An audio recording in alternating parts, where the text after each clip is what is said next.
Hello my dear students. So आज है short story type summary की बारी of second part of lost the spring which is I want to drive a car written by Anees Jung. So here we start. जो ये story है इसमें हमारा protagonist था मुकेश। ये मुकेश एक छोटा सा लड़का है, यंग बॉय। वो सबसे पहले बोलते हैं कि मुकेश अपना खुद का मास्टर बनना चाहता है। उसने ये इंसिस्ट किया था कि मैं एक मोटर मैकेनिक बनूंगा। तो फिर ऑथर पूछती है उससे कि क्या तुम्हें कुछ भी पता है कार्स के बारे में, क्या तुम्हें कोई नॉलेज है। तो वो बोलता है कि मैं सीख लूँगा कार को ड्राइव करना। तो ये ना उसने ऑथर की ना आंखों में देख कर बोला सीधा, जो शो करता है कॉन्फिडेंस, हिज कॉन्फिडेंस। सो उसने बोला कि मैं फिर सीख लूँगा, अगर मुझे नहीं पता मैं सीख लूँगा ड्राइव करना कार। कहते बट ऑथर बोलती है कि उसका ना ड्रीम एक इल्यूजन की तरह लग रहा था, एक मिराज की तरह लग रहा था। कहाँ पर? फिरोज़ाबाद की डस्ट से सनी हुई गलियों में। मीन्स इतनी धूल मिट्टी थी ना उन गलियों में, ऐसा लग रहा था कि ये उसका ना सपना, उसका वहम है, ये कभी पूरा नहीं होगा। तो जो फिरोज़ाबाद है वो अपनी बैंगल्स के लिए फेमस है, क्योंकि वहाँ पे बैंगल मेकिंग की जाती है। हर दूसरी फैमिली वहाँ पे फिरोज़ाबाद में क्या बनाती है, कौन से ऑक्यूपेशन में इंडल्ज है? बैंगल मेकिंग के। ठीक है। जो फिरोज़ाबाद है वो हमारा इंडिया का सेंटर है ग्लास ब्लोइंग इंडस्ट्री का। ठीक है, जहाँ पे बैंगल्स बनती हैं। और वहाँ पे क्या फैमिलीज़ ने अपनी जनरेशन निकाल दी, कहाँ पे? भट्टियों के फर्नेसेस के अराउंड, वेल्डिंग ग्लासेस को शेप देते देते। और ऐसा लगता था, कहते हैं कि मानो सारी जो लैंड की, सारी इंडिया की बैंगल्स है वो वहीं पे बनती है। मीन्स इतना ज़्यादा वहाँ पे वर्क था बैंगल मेकिंग का। ऐसा था, वो एक सेंटर था इंडिया का ग्लास ब्लोइंग इंडस्ट्री का, जहाँ पे बहुत सारी फैमिलीज़ ने अपनी जनरेशन निकाल दी। मीन्स पहले उनके फादर्स ने काम किया, फिर उनके सन्स ने काम किया, सन्स के सन्स ने काम किया, मीन्स ऐसे। मुकेश की फैमिली भी कहते हैं उनमें से एक थी, किन में से? जो फिरोज़ाबाद में बैंगल मेकिंग का काम करते थे। कहते हैं कि उनको ना वहाँ पे किसी को नहीं पता कि ऐसे चिल्ड्रन को ना काम करवाना इतने ग्लास फर्नेसेस में, जहाँ पे इतना ज़्यादा टेम्परेचर हो, और छोटे छोटे डिंगी सेल्स में जहाँ पे ना एयर है ना लाइट है। तो ये ना इलीगल है, उन लोगों को ये पता नहीं था। कहते हैं अगर लॉ इन्फोर्स हो जाए ना, तो मुकेश को और उसके जैसे 20,000 बच्चों को निकाल सकता है उस वर्क से, उस हॉट फर्नेसेस से उनको निकाल सकते हैं, जहाँ पे क्या करते हैं वो maximum time of the day, अपने डे लाइट आवर्स वहाँ पे स्पेंड करते हैं। और क्या होता है, डे लाइट डार्क सेल्स में, डार्क डिंगी सेल्स में स्पेंड करने के कारण जो अक्सर उनकी जो आंखों की रोशनी है वो खो देते हैं। कहते फिर ऑथर बोलती है कि मुकेश ना काफ़ी वॉलंटियर था उसको अपने घर ले जाने के लिए, जिसे उसने ना प्राउडली बोला कि मेरा घर रीबिल्ड हो रहा है। और फिर ऑथर डिस्क्राइब करती है उसके घर का वे, ऑन द वे क्या क्या उसने देखा। कहती है हम स्टिंकिंग लेन्स, बहुत ज़्यादा स्मेली लेन्स से पास किए, जो कि गार्बेज से चोक हुई पड़ी थी, बंद हुई पड़ी थी। मीन्स हर जगह वहाँ पे गार्बेज ही गार्बेज था। और हम ऐसे होम्स से गुजरे जिनकी जो वॉल्स है, दीवारें, उनमें दरारें आ चुकी थी, डोर्स थे वो शेकी थे, ठीक है, वूबली थे। और वहाँ पे घरों में ना कोई विंडो थी, मीन्स वेंटिलेशन नहीं था। और वहाँ पे इतनी ज़्यादा ना क्राउड था ना, हर एक घर में फैमिलीज़ जो ह्यूमन की है और एनिमल की है, दोनों इकट्ठे रहते थे इन अ प्रीमिवल स्टेट। कहते फिर वो ऐसे ही एक घर के दरवाजे पर रुका फिर मुकेश, और उसने ज़ोर से दरवाजे को पैर मारा और उसे खोल दिया। कहती फिर हम एंटर किए अ हाफ बिल्ट शैक, एक छोटे से कैबिनेट जैसे घर में हम, जो कि हाफ बिल्ट था, फुली बिल्ट नहीं था, वहाँ एंटर किए। कहती एक पार्ट पे ना वहाँ पे डेड ग्रास बिछाई हुई थी, और उस पे फायरवुड स्टोव, चूल्हा रखा हुआ था, जिसके ऊपर एक बड़ा सारा वेसल पड़ा था जिसमें पालक पक रही थी, स्पिनिच लीव्स। और वहाँ पे ग्राउंड पे उसके साथ ही क्या पड़ी थी, एल्युमिनियम प्लेटर्स जिसमें सब्जियां काटी हुई थी। कहती एक पतली सी यंग वूमन, ठीक है, अ फ्रेल यंग वूमन जो थी, वो ना फैमिली के लिए कुक कर रही थी इवनिंग मील। कहती अब वो चूल्हे पर बैठी हुई थी, तो उसकी आइज़ ना स्मोक से भरी पड़ी थी, तो उसने उन्हीं आंखों से ऑथर को स्माइल पास की जब वो एंटर की उसके घर में। और वो कौन थी लड़की? वो थी मुकेश के ब्रदर की वाइफ। कहते कि वो इतनी ज़्यादा ना यंग थी, मतलब इतनी बड़ी भी नहीं हुई थी कि उसको बहू कहे, मीन्स उसको बहू कहकर पुकारा जाए। तो कहती वो इतनी ज़्यादा यंग थी, फिर भी वो उसको ना रिस्पेक्ट मिलने लगी थी, और सभी उसको बहू की तरह कमांड करते थे, जो मीन्स बहू, जिसको जिसकी बहू लगती थी, कि उसको ये टाइटल मिल चुका था daughter in law of the house. ठीक है। अब उसके अंडर कौन कौन था जिसकी उस पर रिस्पॉन्सिबिलिटी थी? 3 मैन थे, मुकेश, उसका ब्रदर और उसका उनके फादर। ठीक है। जब ना एक बूढ़ा आदमी एंटर किया घर में, तो वो ना धीरे से ना दीवार के पीछे छुप गई और अपना घूंघट निकाल लिया उसने।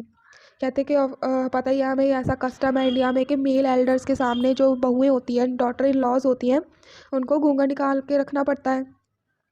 तो जो वो एल्डर था, जो ओल्ड मैन आया था, अंदर एंटर किया था, वो ना बहुत ही इम्पॉवरिश्ड बेंगल मेकर था। मीन्स वो इतना ज़्यादा फिजिकली ना बहुत ज़्यादा स्किनी होगा, जिसके कारण ऑथर ने हमें बोला कि वो इम्पॉवरिश्ड था। मीन्स उसको प्रॉपर नरिशमेंट नहीं मिलती थी, प्रॉपर खाना नहीं मिलता होगा। ठीक है। कहते इतने सालों की हार्ड लेबर के बाद, पहले वो बंदा टेलर था, फिर उसने बैंगल का काम शुरू किया, बैंगल मेकर बना। ठीक है। और वो फेल था क्या कुछ करने में। मीन्स इतने सालों की मेहनत के बाद पहले टेलर की और जॉब, फिर बैंगल मेकर की, इसके बावजूद भी उसने अपना हाउस नहीं रीबिल्ड रेनोवेट कर पाया वो। और जो उसके सन थे 2, मुकेश और उसका ब्रदर, उनको स्कूल नहीं भेज पाया, और बस उनको सिखा पाया तो क्या, जो उसको आता था, the art of making bangles. बस उनको भी बैंगल बनाना ही सिखा पाया है। तो मुकेश की ना दादी अचानक से बोलती हैं कि ये इसके कर्म है और इसकी डेस्टिनी है, इसकी किस्मत है। जिसने खुद, उसकी दादी ने ना खुद अपने हस्बैंड को ब्लाइंड होते हुए देखा था, from the with the dust, उस मिट्टी से जो कि ग्लास पॉलिशिंग के वक्त उड़ती है, उससे उससे उसने अपने हस्बैंड को ब्लाइंड होते हुए देखा था। तो उसकी दादी ना बोलती है कि क्या ये गॉड की जो लाइनेज बनाई हुई है, लीनेज, ये कभी टूटेगी? कि ऐसे ही करना पड़ेगा जनरेशन टू जनरेशन के, फादर टू सन, ऐसे ही चलता रहेगा कि हम बैंगल मेकिंग का करते रहेंगे और अंधे होते रहेंगे? कहते जो बंदा बैंगल मेकर्स की कास्ट में पैदा हो गया, जो बच्चा, वो उसने आज तक कुछ भी नहीं देखा, सिर्फ क्या देखी है? बैंगल्स एवरीवेयर, हाउस में, यार्ड में, हर एक घर में, हर घर के यार्ड में, स्ट्रीट्स में फिरोज़ाबाद की। ठीक है। और डिफरेंट डिफरेंट कलर्स की बैंगल्स देखी हैं, और सभी कलर्स की बैंगल, जो कि हमारे रेनबो से जितने भी कलर पॉसिबल निकल सकते हैं ना, सभी कलर्स की बैंगल्स देखी है उसने, जो कि माउंट्स में पड़ी होती थी, और उनको पाइल अप किया जाता था 4 व्हील हैंड कार्ट्स में, और पुश किया जाता था यंग मैन के द्वारा। ठीक है। ठीक है। In the narrow lanes of shanty towns. फिर वो बोलते हैं कि डार्क हटमेंट्स में क्या होता था, उसने और क्या देखा था? मीन्स जो बैंगल मेकर की कास्ट में पैदा हो गया, उसने और क्या देखा? एक तो बैंगल्स देखी हर जगह, और क्या देखा? डार्क हटमेंट्स, वही डिंगी सेल्स टाइप। ठीक है। वहाँ पर लाइन पड़ी है किसकी? फ्लिकरिंग लैम्प्स की, ऑयल लैम्प्स पड़े हैं, और उसके नेक्स्ट टू कौन बैठा हुआ है? बॉयज़ एंड गर्ल्स बैठे हैं अपने पेरेंट्स के साथ, फादर मदर के साथ, और वो भी क्या कर रहे हैं? बैंगल्स को शेप दे रहे हैं। मीन्स ग्लास को शेप दे रहे हैं कि वो बैंगल बन जाए, सर्कल ऑफ बैंगल्स। ठीक है। और उनके इस वजह से, डार्क हटमेंट्स में रहने की वजह से, उनके जो उनकी आइज़ थी वो ज़्यादा एडजस्ट हो चुकी थी डार्क में देन द लाइट आउटसाइड। ठीक है। तो इसके कारण क्या होता था? ज़्यादा डार्क में रहने के कारण उनकी आंखें डार्क को ही देखना वो चाहती थी, तो जब वो लाइट में जाते थे तो वो अपनी आई साइट खो देते थे बिफोर बिकमिंग एडल्ट्स। ठीक है। एडल्ट बनने से पहले ही, मीन्स बचपने में ही वो अपनी आंखें खो देते थे। फिर ऑथर, एक लड़की है सविता, जो कि एक वूमन, एल्डरली वूमन के पास बैठी है, उसने उसके बारे में बता रही है कि वो एक यंग गर्ल है जिसने पिंक ड्रेस डाली हुई है, और ना उसके वो देख रही है कि वो पीसीज ऑफ ग्लास को सोल्डर कर रही है ना, चिपका रही है ग्लास के पीसेस को। तो उसके हैंड्स ना मैकेनिकली मूव कर रहे हैं, जैसे ना किसी मशीन के मूव करते हैं ना, टोंग्स ऑफ मशीन, तो ऐसे उसके हैंड्स मूव करने लगे हुए हैं। ऑथर कहती, मैंने सोचा कि क्या इसे पता भी है कि ये बैंगल्स जो ये बना रही है, इनकी हॉली इंपॉर्टेंस क्या है, कि ये इंडियन वुमेन का सुहाग है, ऑस्पिशियसनेस है मैरिज में, कि मैरिज में पहनी जाती हैं इंडियन वुमेन, जो अपने पति के लिए वो डालती हैं। क्या इसको ये पता भी है, जो ये शोल्डर कर रही है, इन बैंगल्स को बना रही है? कहती, फिर ऑथर बोलते कि इसको अपने आप पता लग जाएगा, जब ना एक दिन इसके सर पर भी ना रेड घूंघट चढ़ा देंगे, और इसके हाथ भी ना रेड हीना से भर देंगे, मीन्स इसके हाथ के मेहंदी लग जाएगी। तो इसके बाहों में भी ना जब रेड बैंगल्स रोल ऑन कर देंगे, इसको सब पता लग जाएगा, और तब वो ब्राइड बन जाएगी। कैसे? जैसे वो एल्डरली वूमेन उसके साथ बैठी है, वो बनी थी एक दिन। ठीक है। कहते वो एल्डरली वूमेन की रिस्ट पे अभी भी बैंगल्स तो है, बट आंखों में रोशनी नहीं है, मीन्स उसने भी अपनी आई साइट खो बैठी है वो भी। और वो वुमन ने बोला एक वक्त शेर भर पेट खाना भी नहीं खाया, कि उसने ना बहुत सैड होके बोला कि मैंने कभी एक वक्त पेट भर खाना नहीं खाया। तो वो ऐसी वुमन थी जिसने अपनी फुल टाइम में कभी पेट भरकर एक वक्त का मील भी नहीं खाया था, और यही है जो उसने पाया ज़िंदगी में अपनी। उसके जो हस्बैंड थे, एक ओल्ड मैन था जिसके पास लंबी दाढ़ी थी, और वो बोला कि मुझे कुछ भी नहीं आता बैंगल्स के सिवाय, बस मुझे बैंगल्स बनानी आती है, और सिर्फ मैं इतना कर पाया हूँ कि अपनी फैमिली के रहने के लिए ना एक घर बना पाया हूँ अपनी लाइफ टाइम में। मैं मेरे को कुछ भी नहीं आता, बस मैं इतना ही कर पाया हूँ कि अपनी फैमिली के रहने के लिए एक घर बना पाया हूँ। तो उसको सुनकर ना एक बंदा सोचता है कि इतना तो है, इसने घर बना लिया जितने के काफ़ी जाने यहाँ पे नहीं कर पाए। ठीक है, कि उसके पास छत तो है रहने के लिए, यहाँ पे कई ऐसे हैं जिनके पास तो छत भी नहीं है। कहते हैं यही जो रोना है ना कि मनी नहीं है, हमें बैंगल मेकिंग का बिज़नेस ही करना पड़ता है, जनरेशन्स को भी हमारी बस बैंगल मेकिंग का बिज़नेस करना पड़ता है, तो हमारे पास खाने के लिए इनफ नहीं है। ये जो रोना है ये हर एक गली में, हर एक हाउस में रिंग करता है वहाँ पे। फिर बोलते हैं कि वहाँ के जो जवान लड़के थे वो ना कंप्लेन करते थे कि हमारे एल्डर्स की गलती है सारी ये, कि वो अपने एल्डर्स को ही ब्लेम करते थे कि हमें जो भी ये कुछ ऐसी लाइफ जीनी पड़ रही है वो अपने एल्डर्स के कारण। कहते हैं बहुत कम चेंजेस आए हैं इतनी सालों में फरीदाबाद में, ऐसा लगता है। ईयर्स ऑफ माइंड नंबिंग, इतने सालों की माइंड नंबिंग टॉयल के बाद ऐसा था कि यंग मैन थे वहाँ के जो, वो बोलते कि हमारा तो इनिशिएटिव और एबिलिटी टू ड्रीम, कोई स्टेप उठाना और सपने देखने की जो एबिलिटी थी वो ही ख़त्म हो गई थी। मीन्स इतना ज़्यादा वो थक चुके थे। तो ऑथर ने उनको ना एक सजेशन दिया और उससे उनसे पूछा कि क्या तुम ना कोऑपरेटिव क्यों नहीं ऑर्गेनाइज़ करते, कि कोऑपरेटिव में बन जाओ, मीन्स इकट्ठे हो जाओ और कोई काम शुरू कर लो। यंग मैन के ग्रुप को ही पूछा जो कि पढ़ चुके थे विशियस सर्कल में, जिसके मिडल मैन के, जिन्होंने उनके फादर्स एंड फोर फादर्स को ट्रैप कर लिया था, अपने जाल में फंसा लिया था।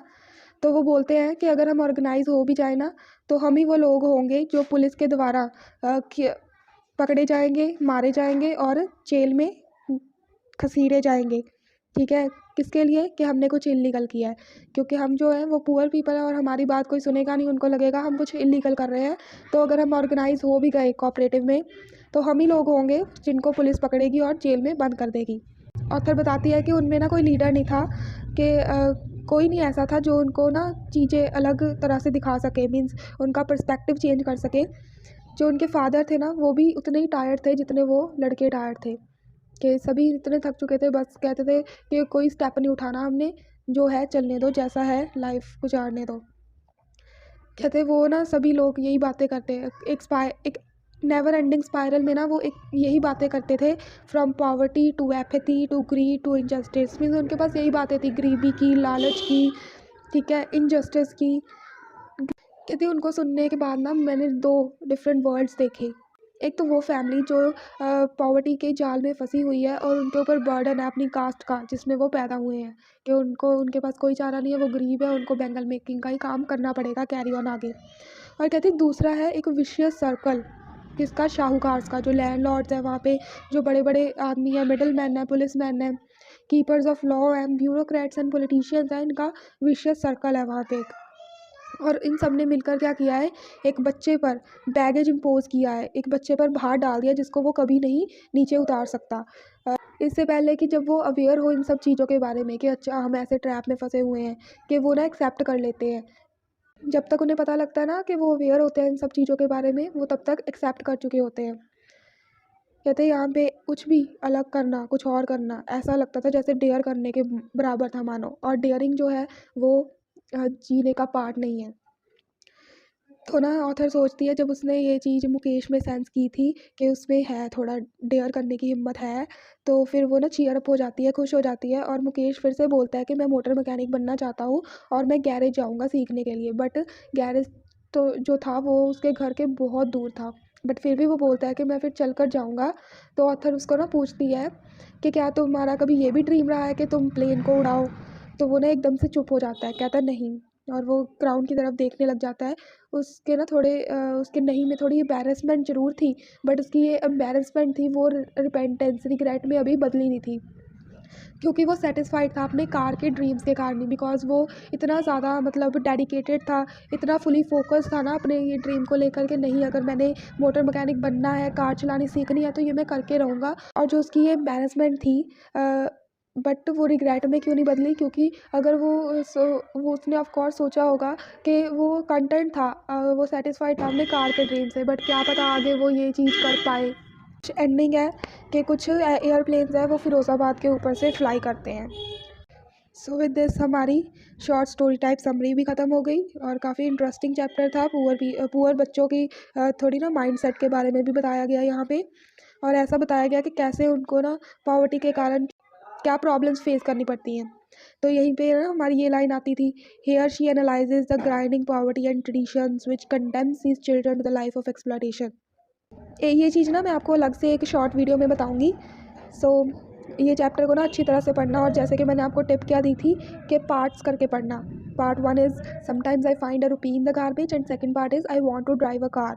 सो फर्स्ट वाले का प्रोटैगनिस्ट एंड सेकंड वाले का प्रोटैगनिस्ट। बस हमें ये पता लग जाएगा कि इससे इससे ना हम अगर प्रोटैगनिस्ट याद रखते हैं तो हमें सारी स्टोरी याद आ जाती है, ऐसे क्लियर हो जाता है। हमें पता है sometimes I find a rupee in the garbage में साहिब प्रोटैगनिस्ट था, उसके साथ क्या क्या हुआ ये तो आपको शॉर्ट स्टोरी सुनने के बाद समझ में आ ही जाएगा कि क्या क्या हुआ था।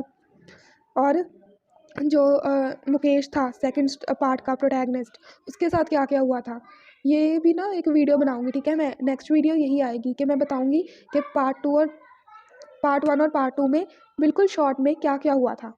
Okay, so with this law spring fully ख़त्म हो गया है, और हम आगे भी अगले अपने चैप्टर्स की तरफ बढ़ेंगे। So wait for another video, and bye bye everyone.